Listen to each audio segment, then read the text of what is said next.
All right, good. Well, good evening. And welcome to the 2018 Boardman Civic Association Candidates and Issues Night. We had a good dinner and fellowship. Now to a few announcements and introductions before our forum. My name is Mark Luke. I'm a member of the Boardman Civic Association. We thank all you for being here tonight. What a great crowd we had for dinner, and what an even better crowd we have here tonight to take place in this forum and to hear from our issues and candidates presenters. We'd like to thank the Boardman Schools Television Network for being here this evening and filming tonight's forum. I thank to advisor Amy Radinovic and student Nick Geraci. Thank you very much. And it will be broadcast, taped and then edited and rebroadcast on the Boardman Schools Television Network on Armstrong Cable. Okay, at this time we will start with our issues. And first is the Boardman Local School District Levy, represented by Superintendent Tim Saxton.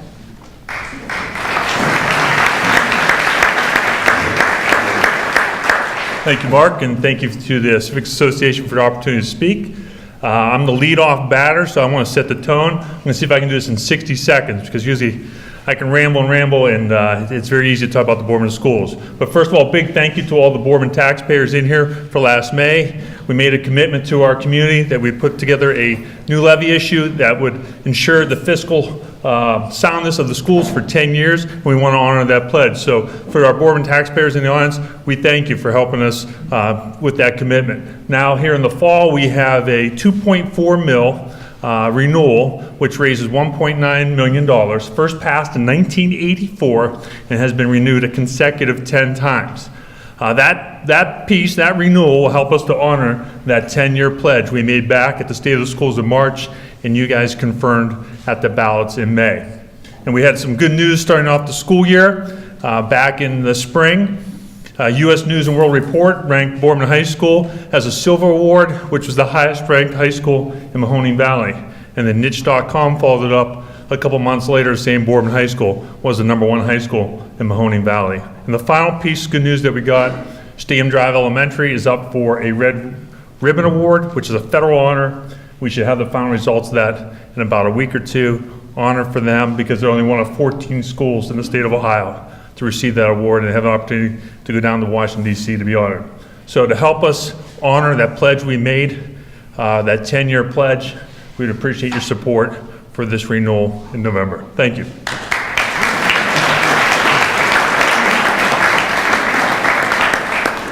Very good. Thank you, Tim. Our next speaker, representing Boardman Township Park District Levy, will be Joyce Mistovich.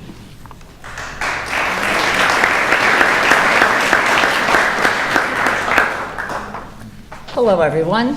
Welcome to Boardman Park, the green oasis of our community, truly a jewel in Mahoning Valley. I am very proud and honored to serve as a Boardman Park board member, and I would like to introduce fellow board members, Trent Kaler and Ken Goldsboro. So Boardman Park has been operating and preserving this green oasis on the equivalent of a 1 mil levy for 70 years.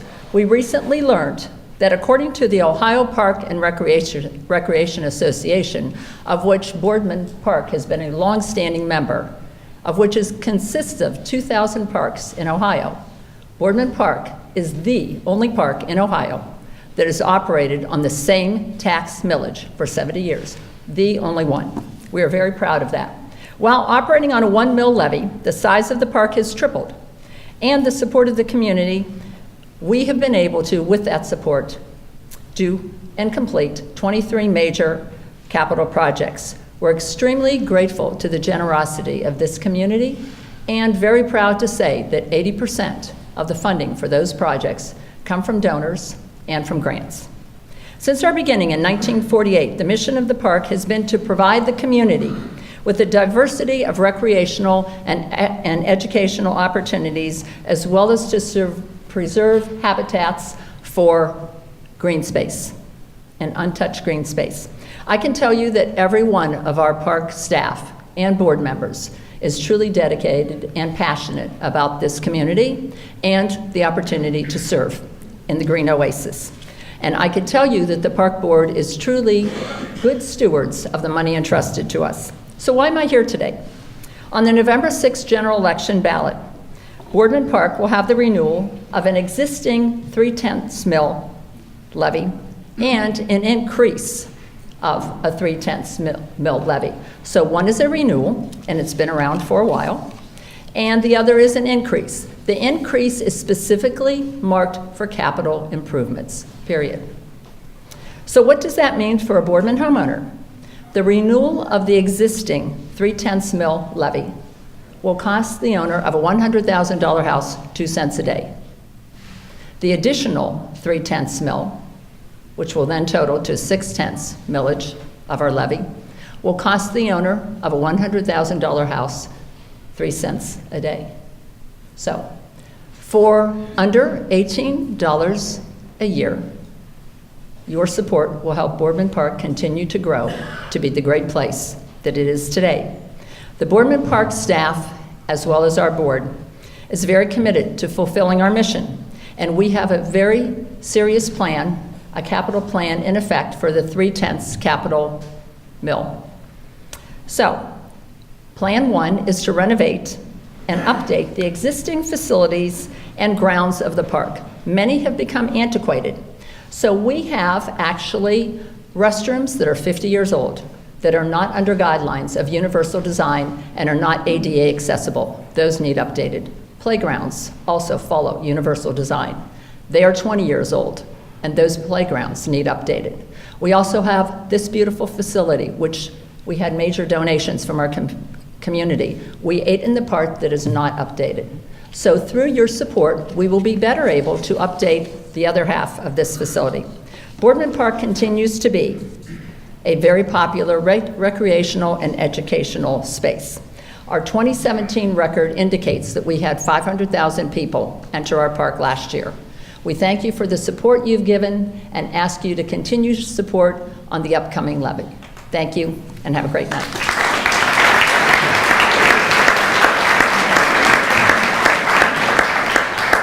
Very good. Thank you very much, Joyce. Our next speaker this evening, representing the Mahoning County Board of Mental Health and Recovery, is Tony Notaro.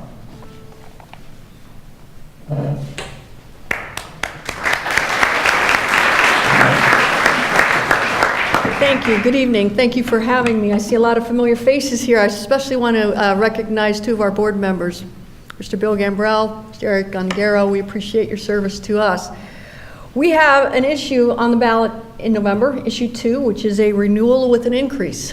I had never heard that terminology before in all the campaigns that I had run. So let me tell you a little bit about that. We wanted to combine the .85 levy that we have, I've got some visuals here, and our .5 levy into one. Why? Because we found ourselves every 2 to 3 years running a campaign and using valuable resources, time, and staff to do the campaign. We thought, well, we'll just combine them, make them into one, it'll be a lot easier. And of course, the Secretary of State said, not so fast, my friends. You still have a .5 levy that is in play, because the .85 is what is going to be renewed this election year. Okay, so to combine it, we had to put the words with an increase on it. Why? Because this levy has never been replaced. It's been in effect since 1976. And so when we combine them, they have to reassess, and there will be an increase. What does that mean for you as homeowners? Again, we'll use the $100,000 watermark there. For someone who has a $100,000 home, it will be $12 extra. It will go from $3,150 to $4,312, I think, or $13. $12 extra a year to take care of the people who can't take care of themselves. That's our mission. We take care of the uninsured and the underinsured. Now, I've had some people say to me, but Tony, with Obamacare, everybody has insurance. Why is that an issue? Well, that's true. A lot more people have been eligible for services through Medicaid and Obamacare. But they only pay for the core services, the counseling, the psychiatric appointments. They don't pay for the special programming like we have in our schools. We have a huge program called Linkages that is administered by Alta. And we have Meg here, one of our stars from Alta, who is actually on your board. That goes in and assesses children for depression. We have a huge increase in suicides in school-age children. We don't know why that's happening. We need to be there on the front lines and assess them. We need to make sure that they're being funneled towards treatment if we have found that they have the warning signs of suicide. It does not pay for people who are coming out of the hospital that need wraparound services. It does not pay for this crisis intervention training that we do for our police officers throughout Mahoning County. Why is that important? 1 out of every 3rd call the police officer encounters is going to deal with someone who has a mental health issue. We need to make sure that they are equipped to deal with those so that it's a good outcome, not just for the person, but for the police officer as well. We have our drug court, Judge Durkin. We have our Fresh Start court, Judge Russo, some of our partners. Those things are not paid for by insurance. We need to fill the gaps with our levy funds. You guys have always been so helpful and so supportive of us in the past. We hope that you'll continue to do that on November 6th. And I also want to recognize Commissioner Trafficani and Remigio Rigetti for their support over the last few years, because it's not just the Mental Health and Recovery Board that needs to take care of these issues. It's a system issue. It's all of us coming together, the police, the hospitals, the courts, all of us coming together, government, to be able to help folks who cannot help themselves. If you have any questions, unfortunately, we have to run out to another organization to spread the word, but please don't hesitate to contact our office. Mark knows how to do that, okay? Thank you very much.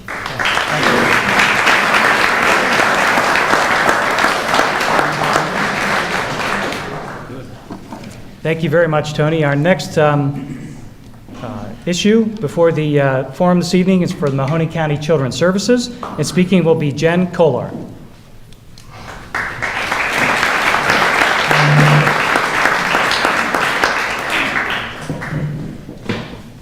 Good evening, everyone. I am Jennifer Kohler. I am the Public Information Officer with Mahoning County Children's Services. And thank you so much for the opportunity to speak on behalf of our agency and on behalf of all of the children that we serve in Mahoning County.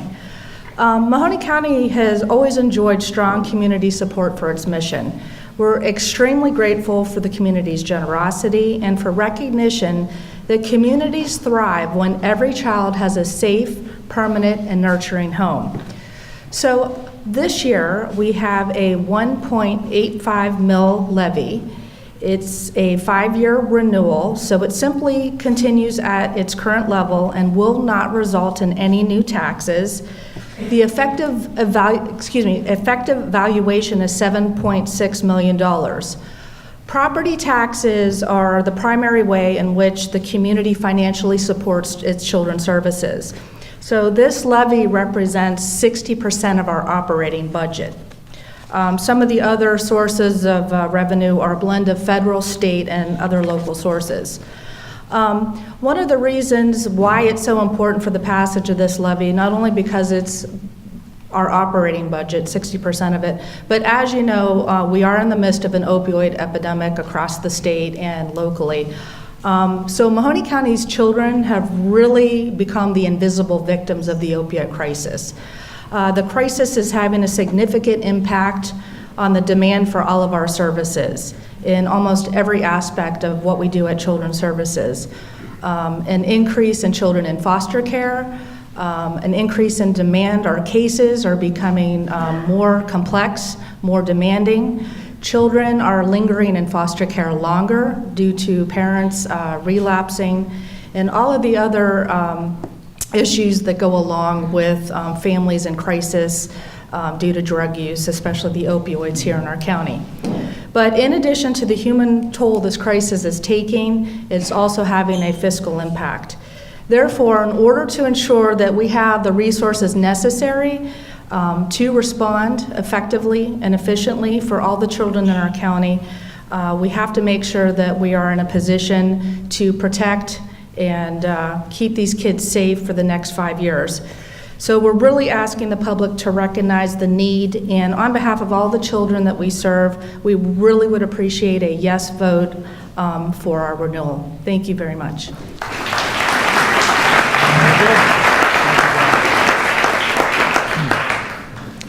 Thank you very much, Jennifer. Next, we have Ohio State Issue 1, and the speaker is Judge Jack Durkin.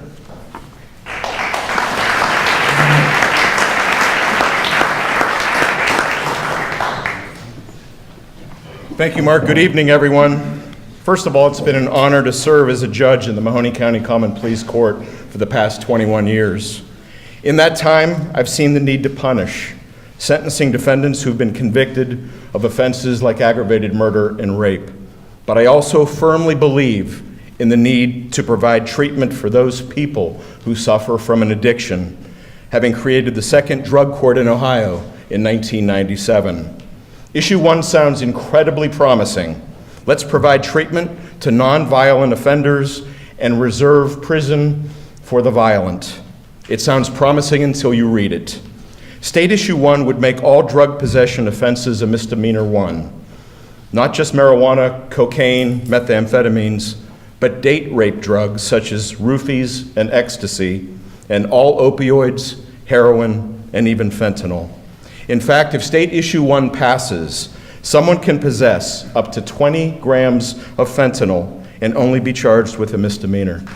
20 grams of fentanyl is enough to kill 10,000 people, and a judge would not be permitted to impose even 1 day in jail.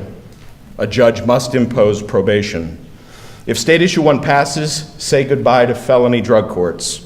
Drug courts significantly reduce drug abuse and crime, and do so at far less expense than any other justice strategy. But felony drug courts would be gone because a person can only be charged with a misdemeanor. Under State Issue 1, any person on felony probation, with the exception of murder, rape, and child molestation, cannot be sent to prison on a non-criminal violation. Let me put that in perspective. Someone on felony probation for robbery, burglary, or arson can fail to report to the probation officer, can refuse to go to treatment, can move without letting anyone know, refuse to pay restitution, refuse to do community service, and even violate a no-contact order on a felony domestic violence case.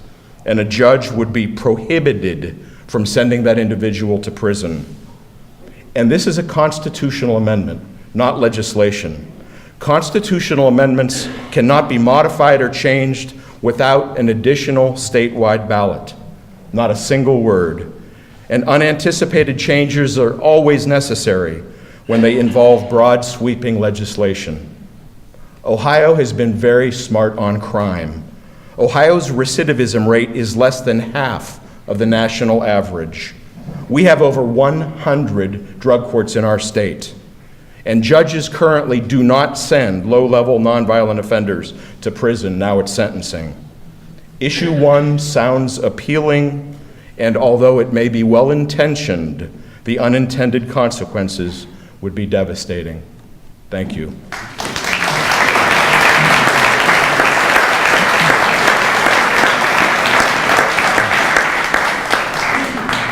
Thank you very much, Judge Durkin. Now we will move on to the elected races.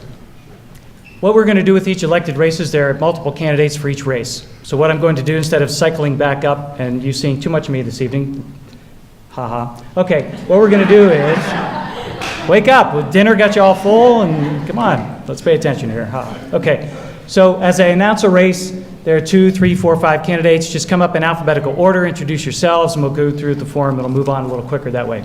So the first elected race is Mahoning County Commissioner. The 2 candidates are Rick Barron and Carol Remedio Rigetti.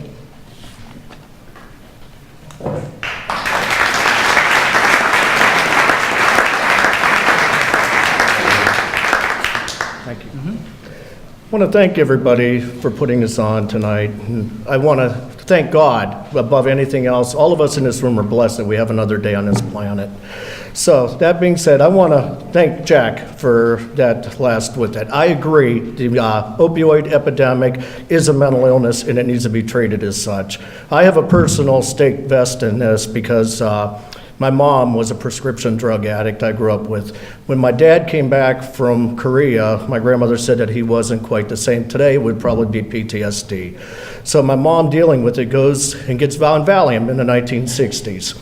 I had my mother one summer when I was 13 years old. She dropped 30 pounds, finished her college degree, and then Xanax came out.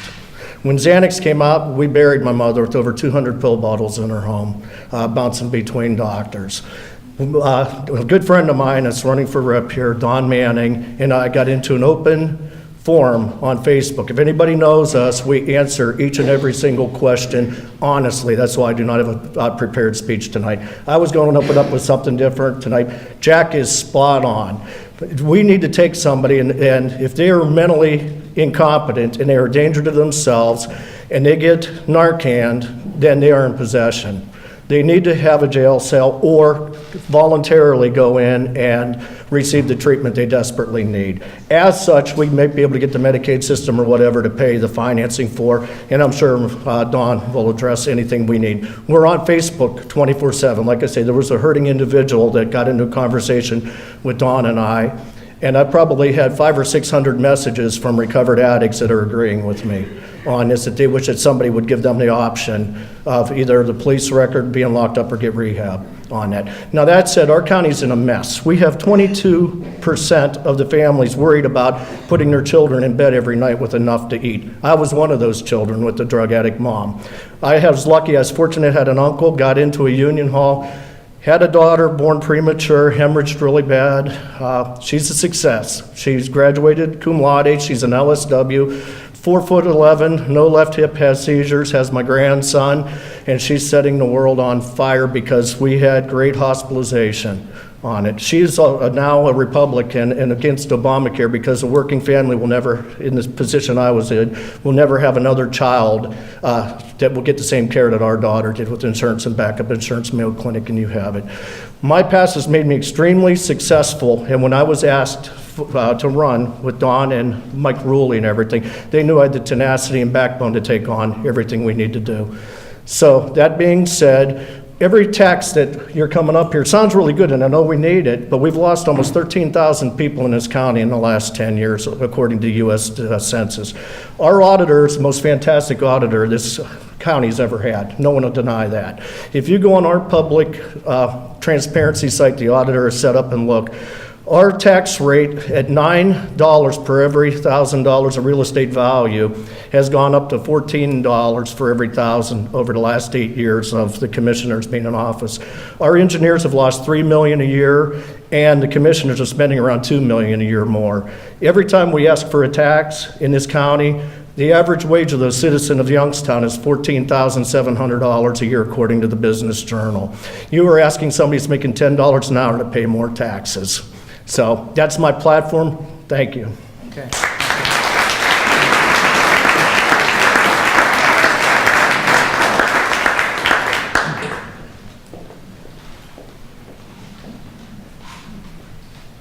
They don't count the time that I walk up, do they? Start right now. Okay. Hello, and I think you all know who I am. I'm Carol Remedios Righetti. I am your current county commissioner. I want to thank you for giving us the opportunity to come back to the Boardman Civic to give our platform and also to tell you the great things that Mahoning County is experiencing right now. With the cooperative effort of the three commissioners, Commissioner Traficani, Commissioner Ditzler, myself, Ralph Meacham, who is one of our partners in this. The first thing I'm going to start off with is our bond rating. This is the most proud of the Commissioner's Office and everyone that was affiliated with that, and Ralph was part of that. We had a team in place. We went from an A- rating to a AA, an A+ rating to a AA- rating, which gives us the ability to go out and bond things and not have to pay insurance on anything. This is the first time in the history of Mahoning County that this ever happened. What that says to the people of the Valley is S&P, Standard & Poor's, has said that we have a great management team. That means fiscally responsible to the people of Mahoning County. That's what they told us at the bond rating. Commissioner Traficani is the chair this year. He went with Auditor Meacham as well as our executive director and some of the other people with us and our bond rating attorney. So we have good fiscal responsibility in our county. We're proud of that. We're also proud that the courthouse restoration phase 1 is done, come under budget, $800,000. So now we will do phase 2 that extends to the outside of the courthouse and the windows and things in that respect. Another thing that I'm proud of, and I want to get to that before I go into anything else. This year, for 2 years, I've been working with the ability to do that by my two colleagues with the veterans to get female veterans housing. We secured with Tim Ryan, John Bocelli, Michelle Hagan, our Veterans Council, $741,000 for female and male veterans to have housing. They didn't give bricks and mortar. They gave us housing, so we partnered with YMHA. We will have apartments on Broadway for this, and we will also have a staging area that will be at the Oak Hill Renaissance Building. So we are making strides there with the veterans. Another thing that we're tentatively trying to do is to get some rehab for our veterans to have a functional hospital, maybe using the Oak Hill Renaissance Building, and the Veterans Administration, which sits there, working with Stewart Medical to make that a full round facility. We're proud of that. YDC, Youngstown Developmental Center. When the state closed it because they closed these centers for the most disenfranchised, the developmental disabilities, the Mental Health Board, the commissioners, myself, sat down and we worked out a plan so that we could have a full round service with the Port Authority and have all the developmental and area age on aging facilities there.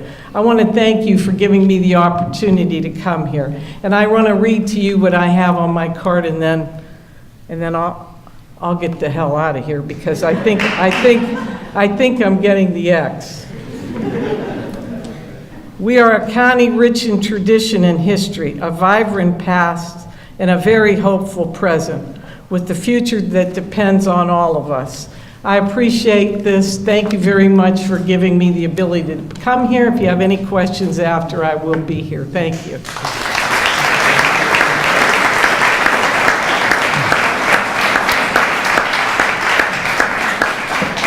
Thank you very much to Rick Barron and Carol Remedio Righetti. Our next race is the Mahoning County Court Judge race. This is the race that would cover the Sebring Court. And there are 6 candidates. So in alphabetical order, as you come up, please. Ross Douglas, Matt Gambrel, Molly Johnson, Kathy McNabb Welsh. Speaking for J.P. Morgan, Brad Walker. And speaking for Chris Semarone, Serena Semarone. So we will start off with Ross Douglas, please.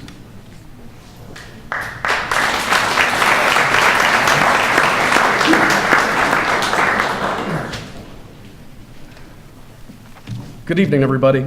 I'm Ross Douglas, and I'm running for Mahoning County Court Judge. 17 years ago, I started my private law practice. My focus is on criminal defense, family law, and civil litigation. During that period of time, I've served as counsel in thousands of those types of cases.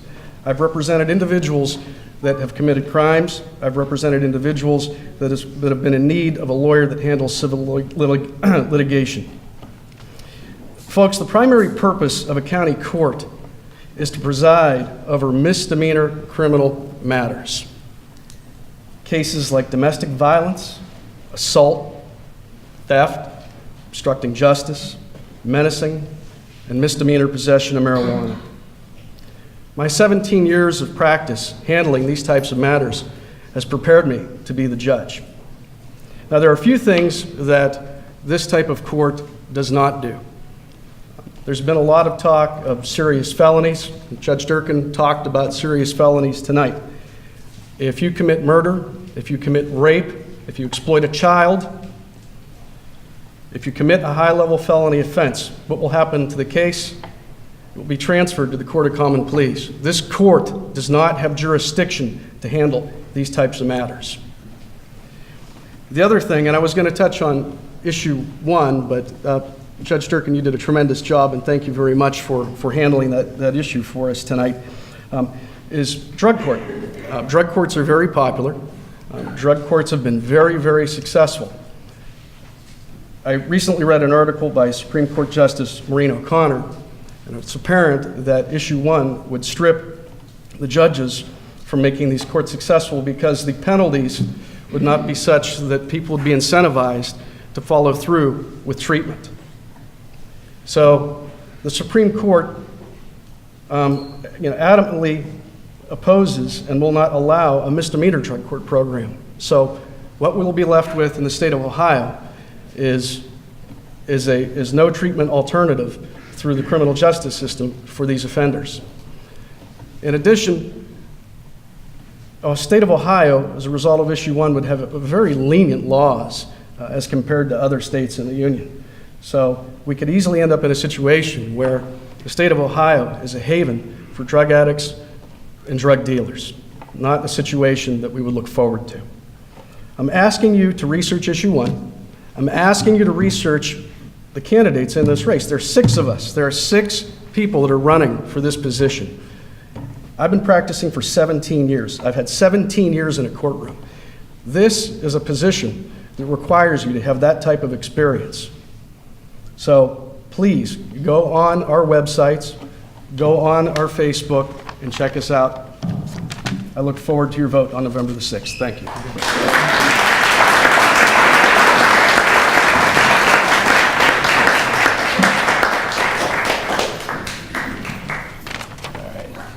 Thank you, everybody. My name is Attorney Matt Gambrel, and I'm running for Mahoning County Court Judge as well. I also want to thank you for the opportunity to be here tonight. I'm going to try and keep this brief because there's a lot more people that have to talk. I was born and raised right here in Boardman, Ohio. I believe in the motto, this is a nice place to call home. I was a graduating member of the Boardman High School class of 2000. I still live in Boardman today, and I'm raising my family right here in Boardman. For the last 5 years, I've been actively serving the community as a member of the Boardman Lions Club, serving as club president since from 2016 through 2018. With the Boardman Lions, I've run eye screenings on the children of the community. I've helped with the Coats for Kids initiative, which provides brand new winter coats for children from low-income families. And we've helped establish a food pantry at the Boardman Center Intermediate School that provides food to children in need. This is a great place to call home because people work to make it that way. And I believe I can continue to improve this place serving as the next county court judge. My opponent has already touched on the functions of the county court, which is misdemeanor crimes and lawsuits under $15,000. I've been actively practicing in the county courts for the last 10 years. My practice focuses on misdemeanor and felony criminal law, probate, and civil litigation. I've seen the impact these courts have on the individuals involved. As a Mahoning County Court Judge candidate, I've had the opportunity to meet countless people who truly care about redefining our court system in order to address the issues that affect all our lives. I've listened to your concerns and needs for a fair and balanced court. Each case will be determined on its individual merits, and the guilty will be punished appropriately. I will be a judge that takes each situation before me and examines it in a way that takes all sides into consideration. One size will not fit all in my courtroom. My professional experience, coupled with my dedication to the community, make me the ideal candidate to take on the responsibilities of the Mahoning County Court Judge. I promise to continue to listen as we build a court system that has both integrity and equality. I'm Matt Gambrel, and I'd appreciate your vote on November 6th.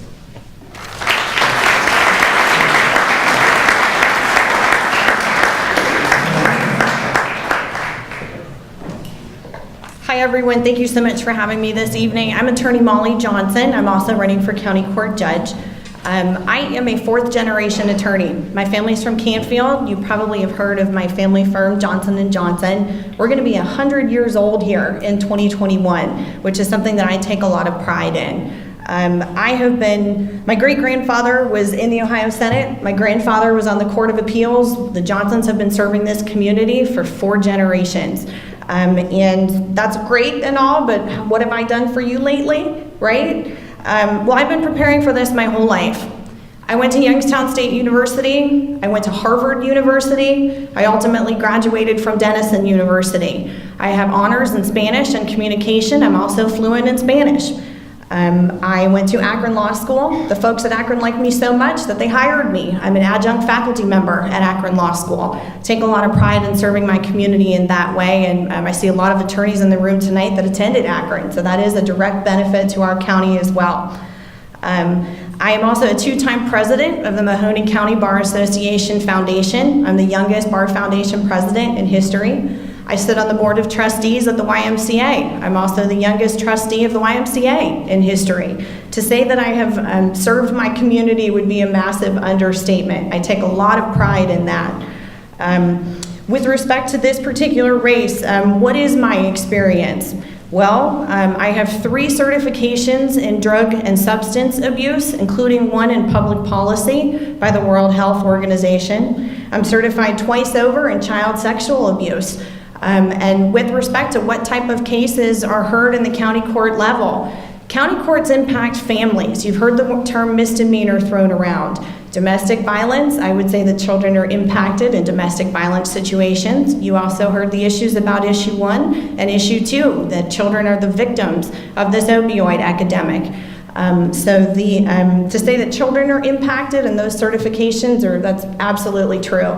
As a point of information 4 years ago, the specialty docket section in Columbus disbanded all misdemeanor drug courts in the state of Ohio. And the reason that they did that is because there was a change to the sentencing guidelines.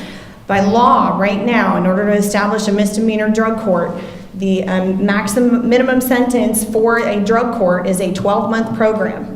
Well, unfortunately, folks, county court judges have a maximum of a 6-month sentence. So that did away with all the misdemeanor drug courts. I have actively been working with the specialty docket section in Columbus to make them aware of the detriment that this has caused all counties all across the state of Ohio. And it's something that's really, really important to me, obviously. Just quickly, because my time is almost up, why am I running for judge? I'm running because I'm tired of the indictments. I'm running because I'm from an honest and hardworking family. I'm running because both my academic history and my community service put me in a unique place to serve the people of this county. Thank you for your time and attention.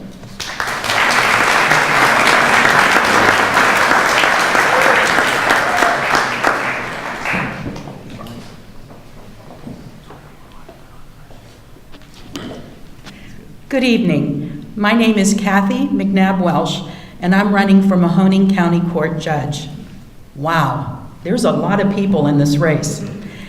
What distinguishes me is my long record of qualified, ethical service to the law, to our children, and to the community. I'm a former prosecutor. I was responsible for the prosecution of misdemeanor and felony cases in courts in Akron and Mahoning County. I've argued before the courts of appeals and have argued before the Supreme Court of Ohio. As Chief Deputy Clerk of Court, I am responsible for making sure that the Common Pleas and the County Court Clerk of Court's office complies with the law and its many changes. I also have been given the unique opportunity to see how a county court functions and to see the administration of a county court. I have a great relationship with the staff and can hit the ground running on the first day. I am an elected office holder. In 2003, I was elected to the Mahoning County Educational Service Center Board. You might know that better as the Mahoning County School Board. For the past 15 years, I have served honorably and honestly and served the Valley's public school children and private school children as well. My oath for a school board member is identical to the oath taken as a judge. I have lived up to that oath as a school board member for 15 years, and I will do so as a judge. When I was a little girl, teachers would say to me, "Are you Catherine or are you Kathleen?" And I would just say, "I'm just Kathy, with an I." And that I remain.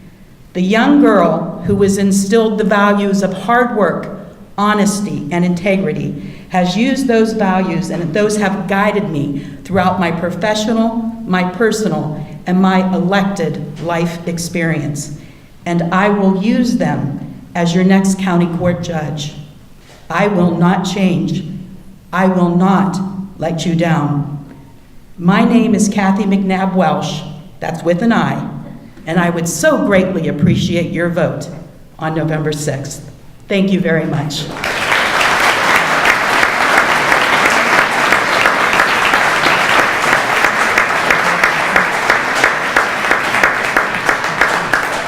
Good evening. My name is Brad Walker, and I'm neither a candidate or a lawyer. so I should be under the 3 minutes with no problem.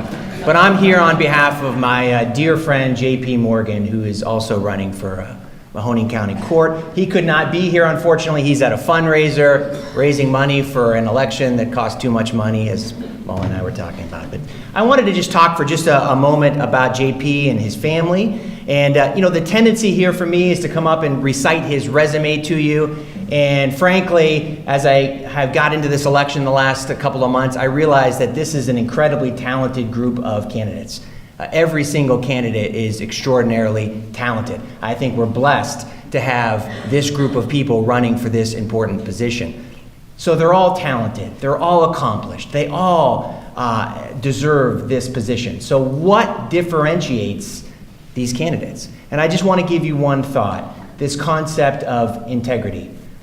Long before the latest spat of indictments in our valley, JP had the tagline to his campaign, integrity is everything.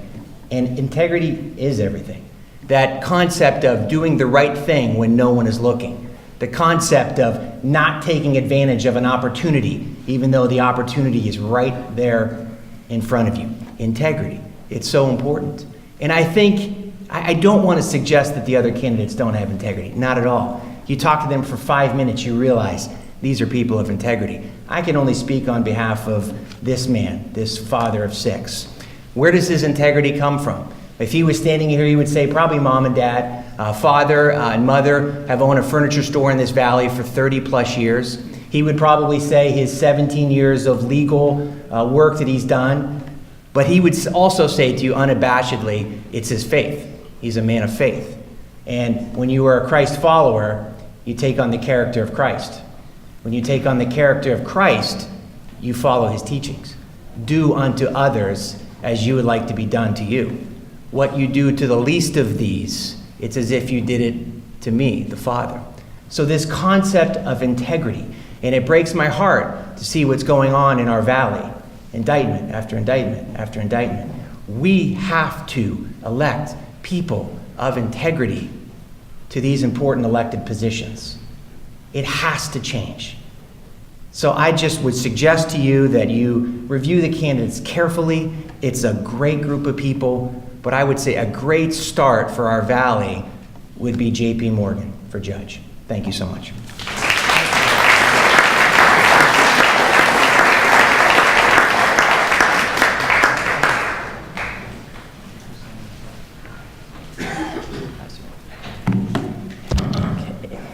Hi everyone, I'm Serena Samrone and I'm here tonight in place of my father, Attorney Chris Samrone, who is a much better speaker than I am and wishes he could be here.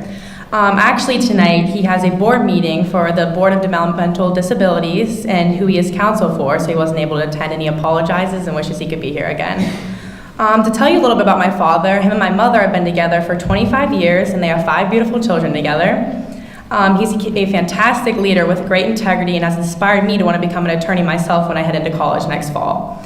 He has been practicing law for around 20 years now in Mahoning County and has represented hundreds of clients in the district and municipal courts. He also is the chief counsel for the Mahoning County Land Bank and is administrative hearing examinee for the Ohio Department of Public Safety. I appreciate your time and thank you for the opportunity to speak on my father's behalf, and I hope you'll vote for him November 6th.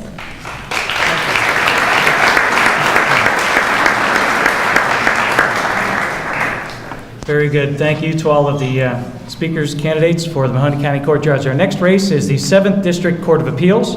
There are 2 candidates, Kathleen Bartlett and David D'Apolito.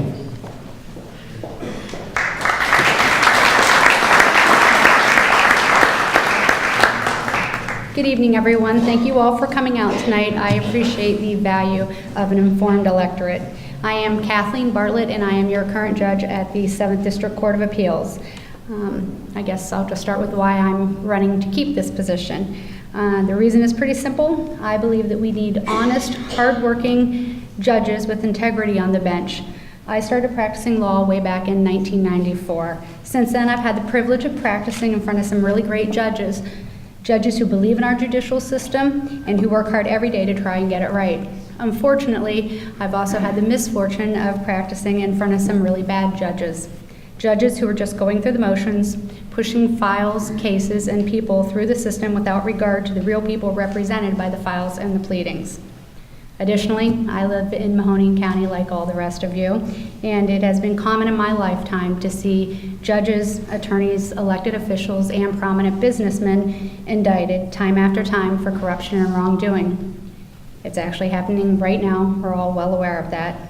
And it will continue to go on until we change it and start voting for judges who have a strong moral compass and integrity beyond reproach.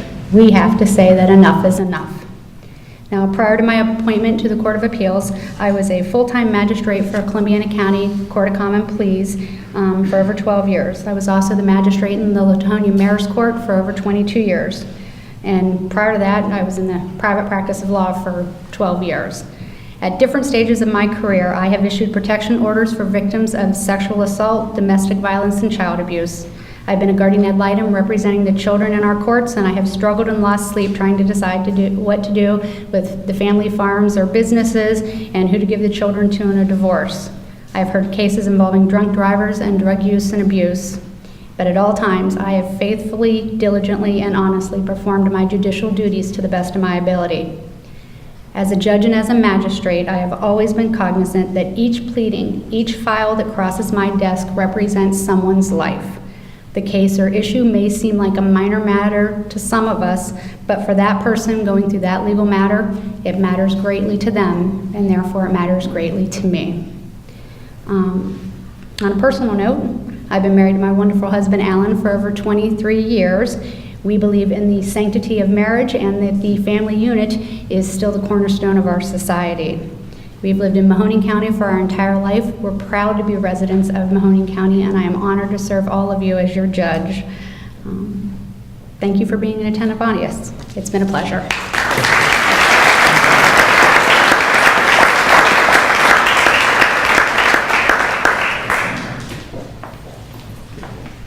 Thank you, everyone. My name is David Diapolito, and I am a county court judge here in Mahoning County. And the reason I'm running for the Court of Appeals is because I have two themes. One is that the Court of Appeals, in my opinion, is not an entry-level position. The Court of Appeals is a reviewing court, so they review the decisions and the rulings of the lower courts. And I believe that it's imperative that that appellate court judge have trial court experience and have sat in the seat on the bench and understand the dynamics of a trial, having the jury present, and why a judge rules the way they do. So I think that it's important when someone reviews a job you do, that they have had that job before you. The second thing that I believe is important is elections. Mark talked about that we're not a democracy, but a Republican representative republic. Anyway, regardless, I always thought we were a democracy, but elections are very important. I believe that judges should be elected, not appointed by the governor. And this is an opportunity for us now to have our own election. And I thought it was important that I run on those issues. I've always been very successful in Boardman. I was elected initially in 2000, and then reelected in 2004, 2010, and 2016 with great support from Boardman Township. And I'm a Boardman High School graduate. I always appreciate your support in the past and ask for it again in the future. Thank you all very, very much tonight. Thank you.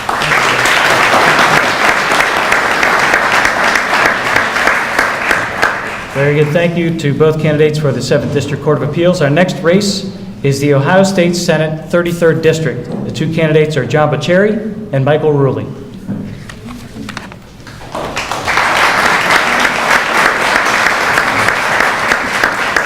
Well, thank you, everybody. Thank you to the Civic Association and for this assembly of great candidates. It takes a lot of guts, courage, and stamina to run for public office. I thank you because I put my life on the line for this process. Who am I, and why am I running? Something you may not know about John Bocheri: I'm married and I have 5 children, 4 daughters. Mark, I've been voted off the island at least 3 times. But I can tell you this much: John Bocheri will always stand up and fight for Ohio families in the Ohio State Legislature. You may not know this, but I played baseball in college. And in 1990, I ended up leading NCAA Division I in stolen bases. I rarely bring up theft in public office, but I'm telling you right now that I am fast and I will work hard for this community. I have multiple licenses and credentials. I've been certified by the FAA to fly a $77 million airplane. I have all my insurance licenses. I've passed my Series 6 exam. I've worked for 2 Fortune 500 companies, State Farm and United Airlines. But I've also served all of you, and it's been a great honor to serve in the State General Assembly and 1 term in Congress. I have worked really hard across party lines. Why am I running? Our politics seems so messy and mean these days, doesn't it? And I've always championed the belief that John Kennedy said that let us not find the Republican solution nor the Democrat solution, but the right solution. And I don't care what solution or who brings it up or what party brings it up. If it's good for my community, I'm going to support it, and I will help pass it. What have I done? Well, just in the last 2 years, 8 ideas that I have championed have become state law. I've worked across party lines to create the Military Injury Relief Fund, allowing our soldiers who are serving in the Middle East to come back and have a grant and a stipend for their catastrophic injuries. 200-yard setback for these funeral protests. You may have seen these soldiers who were coming back and their families were devastating loss. And this group of folks from the Westboro Baptist Church were protesting our fallen soldiers. 200-yard setback in state law. Help provided funding for the Youngstown Warren Regional Airport so that we could protect the 3rd largest employer in the Mahoning Valley. That is the Youngstown Air Reserve Station. Nearly 2,000 soldiers that are there. The establishment of this Youngstown State University Community College was first my idea, now the Eastern Gateway Community College. Funding for green space, community preservation, safe drinking water after the Sebring lead crisis, and also working hard to protect jobs. The auto rescue plan, making sure that we're not discriminated against with health care if you commit the sin of getting sick and insurance companies dump you. Wall Street accountability and the Ohio Farm Bill, making sure that our farmers are protected here. We need to do better, and we need to work hard as a community to make sure our state elected officials are answerable. All I ask of you, as citizens who I might represent, pat me on the back when I deserve it and kick me in the pants when I deserve it. Thank you.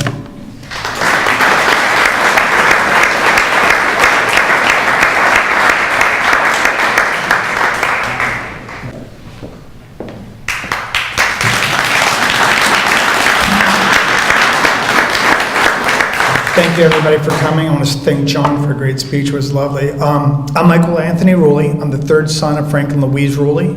I was raised in Struthers, Ohio to the age of 5, which I moved to Poland, Ohio.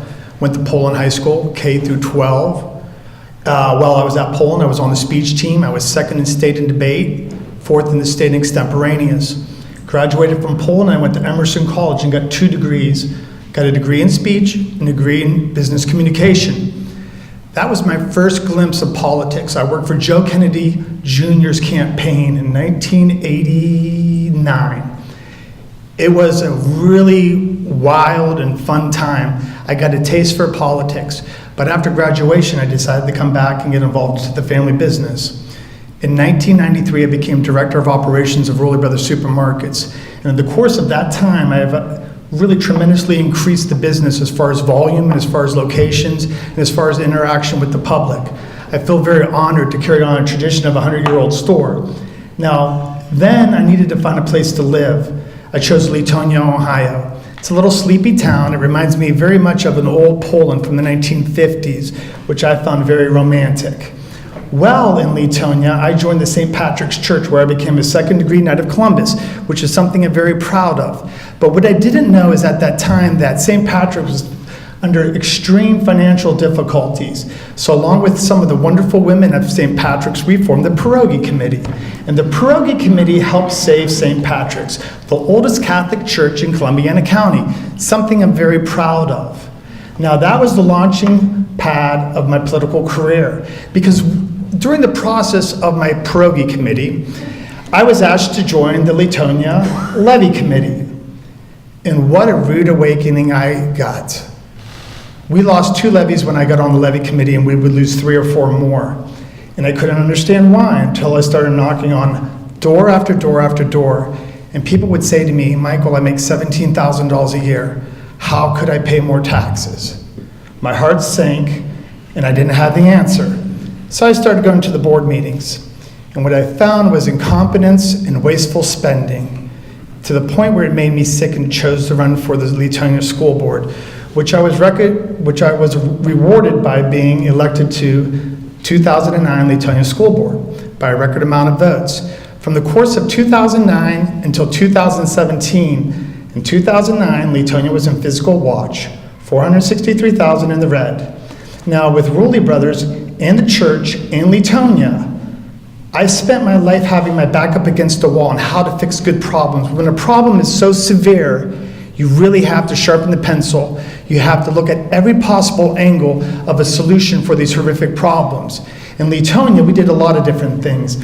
I got a new treasurer who specialized in grant writing. She was a CPA, she was a Leetonia girl, she was an Ohio State representative. We ended in 2017 with over $8 million in the black. I know how to fix problems. I know how to fix the 33rd District. I am so thankful that I live here, and I'm thankful to each and every one of you, and I would appreciate more than anything else your vote for the 33rd District. Thank you so much.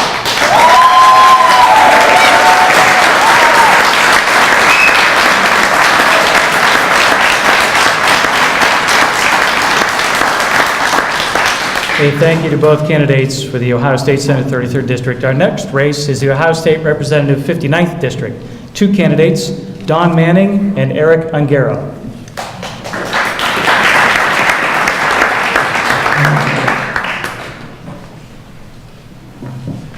Good evening, everybody. My name is Don Manning, and I'm running for the 59th House District seat. My top priorities are fixing the opioid epidemic crisis, fixing the unconstitutional school funding crisis, bringing good-paying jobs back to our area, and lowering taxes for everyone across the board. And I will devote myself full-time. I will be your full-time state representative. I will be available all day, even while the teachers are in school.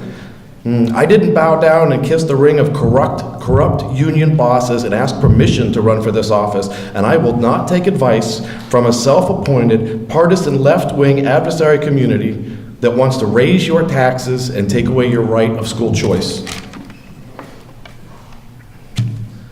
I was not born into a family of the same old worn-out, recycled political names. I was raised in the 59th District, and I didn't move into the 59th District for any political purposes. I grew up in New Springfield. I grew up in a single-wide trailer, and I'm the son of a retired UAW Local 1112 union auto worker. I'm a regular guy who put himself through college in spite of all kinds of adversity and disadvantages. I now work in the field of mental health, behavioral health, and addiction services. I sit on many committees, including the Coalition for a Drug-Free Mahoning County. I know what works and I know what doesn't work based on experience, not theory. I have not been endorsed by leftist partisan organizations. However, I have been endorsed by many community leaders, including Mr. Tom Costello, Boardman Township trustee. I've been endorsed by the Ohio Right to Life because I know the rights of our unborn children need to be protected. I've been endorsed by the Ohio Farm Bureau because I know how important Ohio's farms are, not just to Ohio, across the nation and around the world. In August, just last month, 11,000 new entities filed to do business in Ohio. And Ohio is on track to have yet another record-breaking year for new business filings, but where's ours? Where's our part of this? Well, I'll tell you what I think it is. I think the problem is we've been underrepresented in Columbus by the party that hates business and loves raising taxes. We deserve better. It's time for a positive change. I am that positive change. I'm Don Manning. I'm asking for your vote and your support in November. And please, I'm asking everybody, vote like your future depends on it, because it does. Thank you.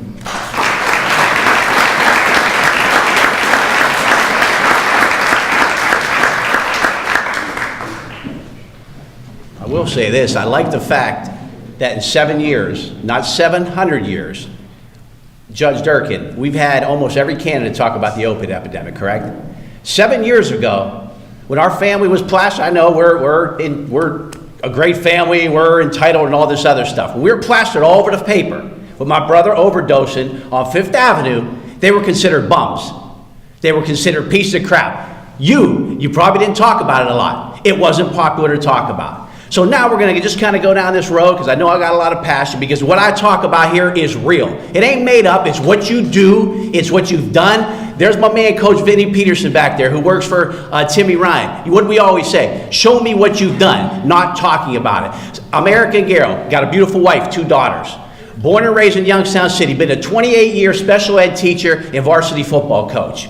Back then, you talk about drugs now. Back then, we had to live and be a family who had to stand up to corruption. Dudes going to jail, prison, arresting the same people over and over, and being the oldest son, getting my head smashed in every day by thugs. Not physically, but you understand what I'm saying. So there's our whole opiate epidemic. We've been fighting it for years. For years. We started Souls to the Valley. We merged the Mental Health and Recovery Board. Us, all of us. Back then, drug addicts, they weren't supposed to get merged with mental health people because that levy will never pass. Well, guess what? We passed the levy with flying colors. Now let's talk education. I go down to an OEA seminar. There's 16 governor candidates. They talked about opiate crisis and they talked about education. Not one of them's been in a school since they graduated, and none of them had to deal with seeing their father or their mother become zombies or his other brother drink himself almost to death.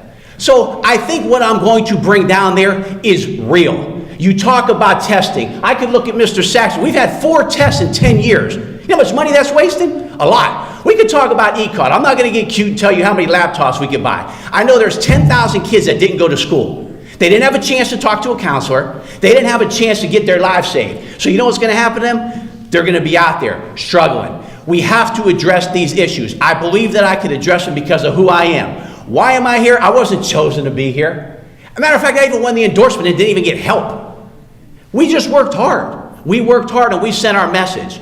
We sent our message. I've set up 4 advisory committees. If God willing, we're successful. Well, I've reached out. I'm not going to name drop because that's just not the thing to do right now. We reached out to superintendents, police chiefs. I'm going to lean on a lot of people if I'm fortunate to get down there. At the end of the day, when you have a brother who overdosed, you don't really care what wave hits this area. You don't care if it's a red wave or a blue wave. This ain't Facebook, man. If you are in school seeing special ed kids struggling, one counselor with 500 kids, one psych with 1,200 kids, you don't really care what wave comes. If Mr. Manning wins, I would offer my services. If Bo wins, really, I don't really care. I'm going to just do the best I can to represent our area, hopefully in a light that, hey, I ain't changing it for nothing, that our family has always done. So thank you.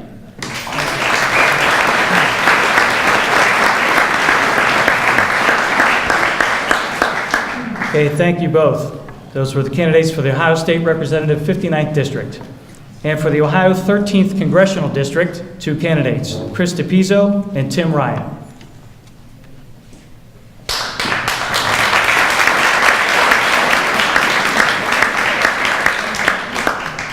First, let me thank the Boardman Civic Association for the invitation to this forum and for all of you joining us on a Monday night in the rain to hear a bunch of politicians speak. My name is Chris DePizzo, and I was born and raised on the south side of Youngstown.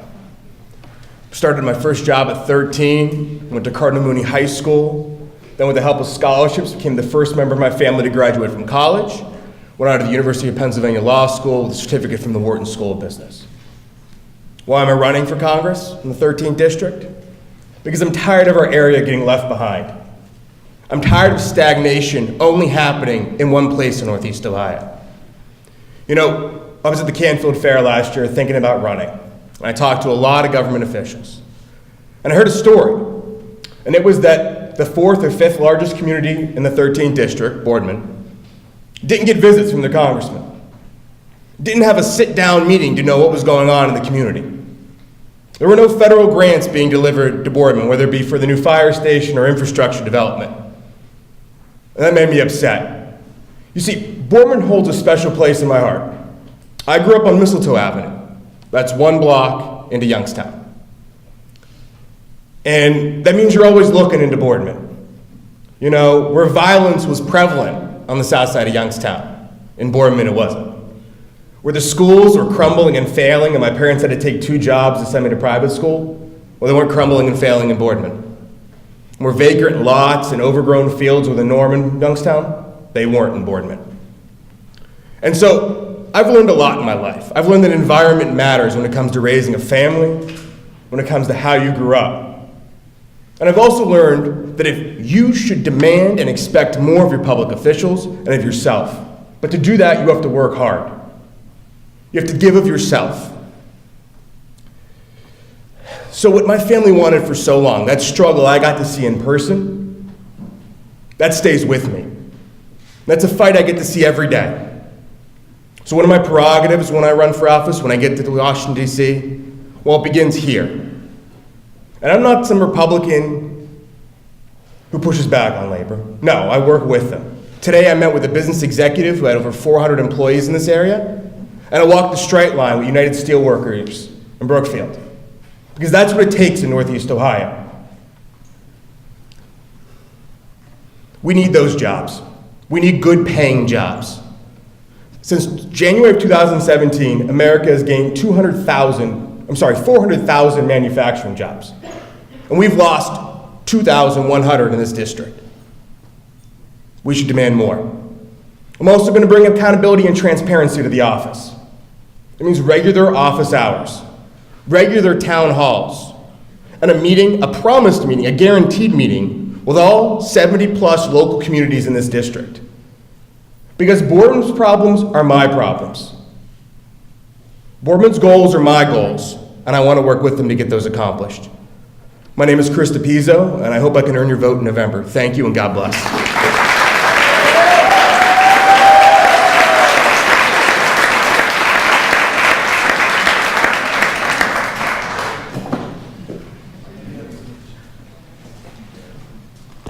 Thank you so much for the opportunity to be here. I'm normally not in this park without my 4-year-old kid, so it's nice to be with you all. Let me tell you in 3 minutes or so what we've done over the past 16 years. My goal has been, since the time I got in office, how do we diversify our economy? Globalization, automation, happening all the time, all around the world. How does Youngstown, Mahoning County, the Mahoning Valley get positioned? You got to diversify. We got our clock cleaned when the steel industry went down because we had all our eggs in one basket.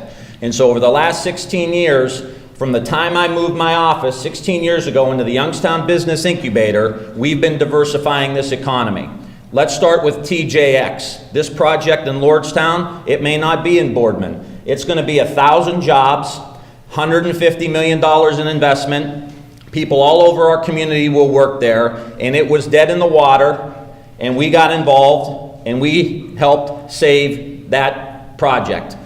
1,000 jobs coming to our community. We were very active in the energy industry, the oil and gas industry. Bill Johnson, Republican congressman, and myself led the legislation to sell liquid natural gas to help spur the natural gas industry here in our community that has led to thousands of jobs, just 1,500 alone, building a natural gas power plant in Lordstown. Our union people, our construction people working here. I brought over $200 million back to this district. You want to talk about police and fire? Safer grants, fire grants, $85 million to start a cutting-edge additive manufacturing institute in downtown Youngstown. The first of about 15 in the country went down there, where you 3D print and you do additive manufacturing. So we got $85 million to stand this facility up in Youngstown. Then we got $20 million to create a program in the Air Force so that the Air Force in Wright-Patt and YARS, Youngstown Air Reserve Station, will be at the cutting edge of the next generation of manufacturing. Last year, we got an additional $20 million to tie America Makes in this facility with the Army and tied them over to Pittsburgh. So we can create an ecosystem around additive manufacturing, which is growing at 20 to 25% a year. I'm not promising you anything that I got a magic wand and I'm just going to wave it. I'm telling you that we have positioned this community for the next generation of jobs. And it takes a while to get it done. And we work on the TJXs of the world, we work on the power plants of the world, but I made a commitment when I first ran 16 years ago that we were going to create an economy and a community where our young people could stay here or come back here. And you go to downtown Youngstown. That didn't just happen. That took years and years and years of work. And I will continue to work for you, the working class people. And let me just add as I finish. I have been extremely active in the Democratic Party, but I have been rated the most bipartisan congressperson in Ohio. Check it out. And I'm trying to get the Democratic Party to be more active in being for business and be more active in working the middle of the road. And I'm proud of that. And I will continue to work. And by the way, I was in Boardman meeting with the township trustees last week. Thank you.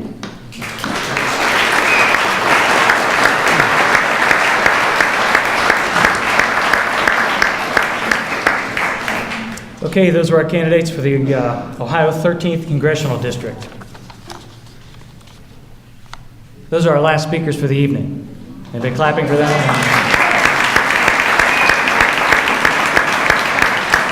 We're not done yet. We're not done yet. We're not done yet. People want to run for the doors. First of all, thank you, of course, to all of our speakers this evening and to all of our presenters on issues and in candidate races. We thank our timekeeper, Kevin Willis, for keeping us on pace, George Ferris for the promotional work, Meg Harris for keeping us so organized, she and Stephanie Landers, Karen McCallum for her assistance, and Boardman Park, of course, for hosting us, and the Boardman Schools Television Network for taping this evening. We ask you to all please join us at our Business Mixer October 30th. You know, an informed electorate is the personal responsibility of all Americans, which we owe to the forefathers and generations who came before us. Those individuals who at great personal risk formed this nation and saw to its stewardship, as well as those who have served our country in a military capacity, all to preserve our way of life. We certainly hope you will consider exercising these freedoms that we all enjoy this November in the election, and many more in the future. Thank you, God bless, and good night.